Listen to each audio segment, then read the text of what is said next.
Hello everyone and welcome back to the channel, it's Irad, and in today's video we are going to take a look at the latest episode of Star Citizen Live, which focused on everything about ships. We had Ben Curtis and John Crew. There's a lot to cover, so let's get started. And first, the elephant in the room, something that a lot of people have been asking about in the comment section for months or years at this point, the 600i Origin Rework. Well, the big headline is that yes, it is still being planned and the team is happy with the concept. However, it's not going to come within the 12 to 18 months, unfortunately. Since the 600i is already a functional ship, Clan Imperial Games is prioritizing brand new ships instead of reworking new ones that already fly. That being said, Jared did tease a hope for a new Origin ship in 2026. I guess we'll have to wait and see. Next, engineering and ship readiness. Well, here the devs confirm that all ships are ready for engineering at this point, which is going to be hopefully coming in the tech preview channel in Evocati very soon. Ships with physicalized components will use them directly. Smaller single-seat ships will rely on a fallback mode, using their MFDs to repair and manage systems. About half of the fleet already uses physicalized components, and the other half is covered by fallbacks, so engineering is not blocked by ship readiness anymore. We're also going to talk a little bit about starter ships and gold standards here. The team wants to bring starter ships to gold standard, which has been an issue for quite some time, especially regarding the Aurora. For the Aurora, well, fire extinguishers, a weapon locker, physical components, better MFDs, and more modern setup compared to when the ship was first built are going to come. Millions of Aurora owners will benefit from this, and the ship will be even reintroduced for sale. If you noticed, you cannot buy it in a ship page anymore. Storage was already added in 4.3 and more starters will follow, though popularity here, current issues will determine which ones will get priority. As far as new ships, well, here are a couple of highlights here. There's going to be a 4 variant called the Zeus ST. We don't really know what it is, unfortunately. And work is paused because the gameplay loop is not ready yet. I guess it's a science, because ST science. Maybe, I don't know. Let me know what you guys think what the Zeus ST is. The Apollo is coming in September. Both variants are fully modular with 6 medical configuration available, and owners will get all modules for free regardless of when they were purchased. That's awesome. Command module and Ironclad here. The command module tech is scheduled to finish in December. We could see that actually in the progress tracker, but implementation may be later. It's actually quite a complex gameplay feature here, and it has to work on as an independent ship as well, but also be able to control larger hulls like the Caterpillar and the Ironclad. Because of this, the Ironclad will probably not release this year. They also talked about bespoke weapons, which have caused quite a bit of controversy this year because of all the ships that have been released with bespoke weapons. It seems like 2 ships this year will feature bespoke weaponries that have not been released yet, the Perseus and an unannounced ship. This system gives CIG better control over balance, preventing ships like the Wolf or the Meteor from drifting into overpowered territory. Bespoke doesn't mean no options though, and we should expect to see customizations kits like possibly around the IAE.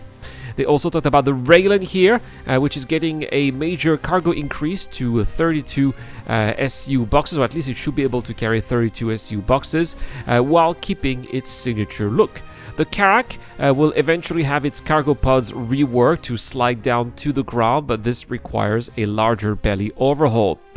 The Retaliator also was mentioned here. The dropship and living quarter modules are coming. Instead of a bomb module, torpedo racks may be swappable for bombs.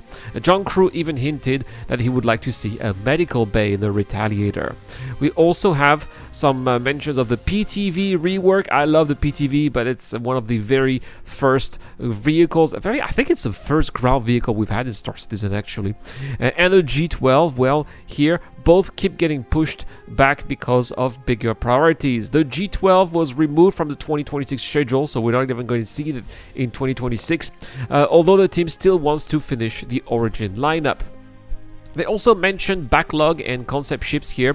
The backlog of ships without gameplay has shrunk dramatically according to the team, but the big ones like the Endeavour and the Badu Merchantman are still waiting on major feature work. The BMM, for example, hasn't seen progress in years, and it's not expected to have any progress in the next 18 months, although work might resume in 2026, but take that with a big grain of salt here, because the keyword of course here is might. By then, CIG hopes the backlog will be down to just 1 or 2 ships per year, which means that unfortunately these backlog ships are going to stay in the backlog for quite some time, and that is quite unfortunate, I think, but at least they were quite honest about that, right? As far as concept sales, well, there's a big shift apparently, because they are moving away from concept sales entirely. From now on, all new ships will be straight to flyable. They said that the era of concept ships is gone.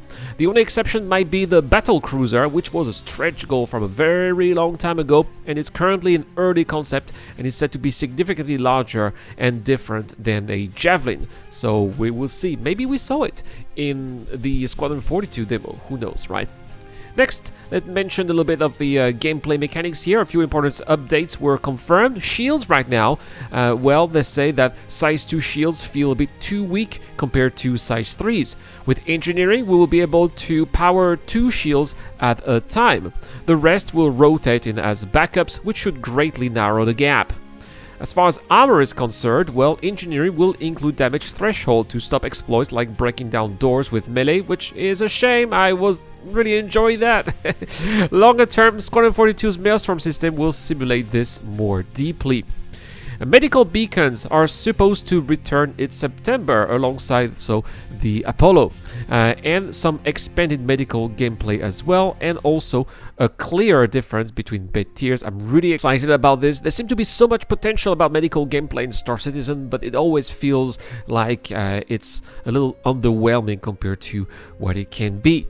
Bed logging is going to disappear in the future. We are not going to require beds to log out anymore. We will just quit wherever we are and then come back. And the devs said that this is why the Prowler utility doesn't have any beds. Are they going to remove beds entirely? Are they going to be completely useless, or will they keep them for decoration?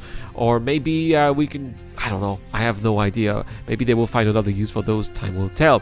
Also, we are going to be able to resupply our ships in capital ships. The Idris and the Polaris will eventually allow hangar-based rearm, repair, and refuel using the cargo grid. This will not apply to ships without dedicated hangars like the Ironclad or also the C2 Hercules. I use the C2 Hercules a lot for like as a mini carrier, especially with Merlins. With the Rat Club, we really enjoyed doing that, and well, we're not going to be able to use the ship anymore, but that's okay, we'll just use the Polaris instead. They also mentioned drones here. They said that they are tied to base building, not tied to the Apollo. The Apollo does have drone storage though, but medical gameplay doesn't currently support it. Also, the developers said that they would like to have a full range of salvage ships. It makes sense. Right now we only have a small one and a big one, but a medium RSI salvager is also on the wish list. As far as animations go, well, long ones like the Talons will be shortened, and for the Wolf, they said that it was possible to do it pretty quickly here because it was made with motion capture. As far as paints are concerned, the system is unfortunately still very limited. Because of the game's high-res textures here, unique liveries would be a massive performance burden. The team is looking at ways to make internal paints more flexible though. As far as manufacturers go here, there's going to be no more year of RSI, and we should expect more Kruger ships in the future. Yes! PTCs are not going to be on small ships. In fact, they are going to be staying on ships that are designed to have them, like the Reclaimer, the 890 Jump, and the Phoenix. And of course, we already have the Polaris with them, right? New vehicle concepts may bring fresh PTCs, and Iris kits will hit shops around the IAE. There will be more Star Kit and paints, but only when thematically appropriate. Then they talked about single-seat fighters. The devs are fine with giving small ships large weapons as long as they are balanced. The Meteor, they said, is a good example because, yeah, sure, it does have size 5 guns, but it's not overpowered, they said, thanks to its fragility and agility limits. And as far as the Wolf Gold Standard, yes, they did admit that the Wolf was launched without Gold Standard animations due to time constraint, but these will be added before the end of the year. So, what do we take from this episode of Star Citizen Live? Well, the 600i Rework is alive, but far down in the pipeline. Engineering is ready to roll out with all ships supported. Starter ships like the Aurora finally getting their long-awaited gold standard updates. The Apollo is coming in September, that's awesome, while the Ironclad will wait for the common module tech. The backlog is shrinking, slowly but surely. Concept sales are ending, and the Battlecruiser is on the horizon. That's a lot of exciting work ahead, even if some favorites like the Merchantman and Endeavour will unfortunately take longer. And that's pretty much it for this recap. As always, if you enjoyed this breakdown, don't forget to like and subscribe and leave your thoughts in the comment section down below. We've got a giveaway. I'm giving away a Drake Golem. Just comment and subscribe to every videos posted this month. 10 entries will be added into the wheel of names through this means. Automatic entries for Patreon and YouTube members. Speaking of which, a big shout out as always to Dr. Forbane, Sokar, Sisters, Tuki, Doka, Shadow Rise, and Zero Crusher. I have been Irad. Thank you so much for watching, and I'll see you guys in the next one.